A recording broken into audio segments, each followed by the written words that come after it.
আজ প্রজাতন্ত্র দিবস বা যেটাকে রিপাবলিক ডে বলছে, সেটা 26শে জানুয়ারি আজকের দিনে পালন হয়। 1950 সাল থেকে এই দিবসটিকে সংবিধান দিবস বা প্রজাতন্ত্র দিবস হিসাবে পালিত হয়ে আসছে।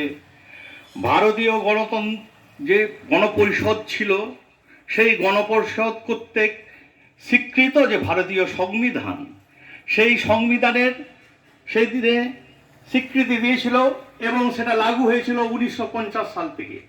1950 সাল থেকে আমরা এই প্রজাতন্ত্র দিবস পালন করে আসছি।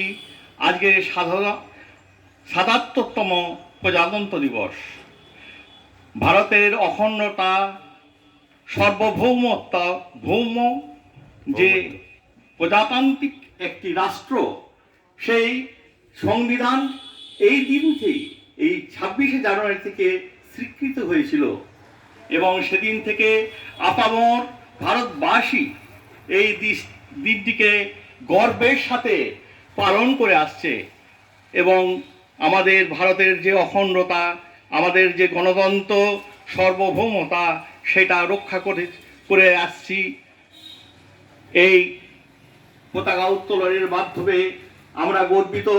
আমাদের ঘোষণা, আমাদের এই প্রজাতন্ত্র দিবসকে স্বীকৃতি হিসাবে প্রত্যেক বছর পতাকা উত্তোলনের মাধ্যমে এই দিনটি উদযাপন করে থাকেন।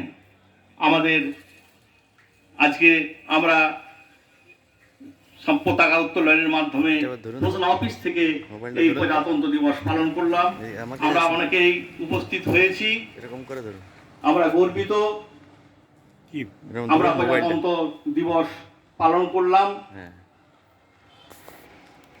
আরো অনেক বক্তব্য আছে, যাই হোক, এইখানে আরো পরবর্তী বক্তারা আছেন। সকলকে শ্রদ্ধা জানিয়ে, ভারতের গণতন্ত্র, ভারতের সংবিধানকে সম্মান জানিয়ে আমি আমার বক্তব্য শেষ করলাম।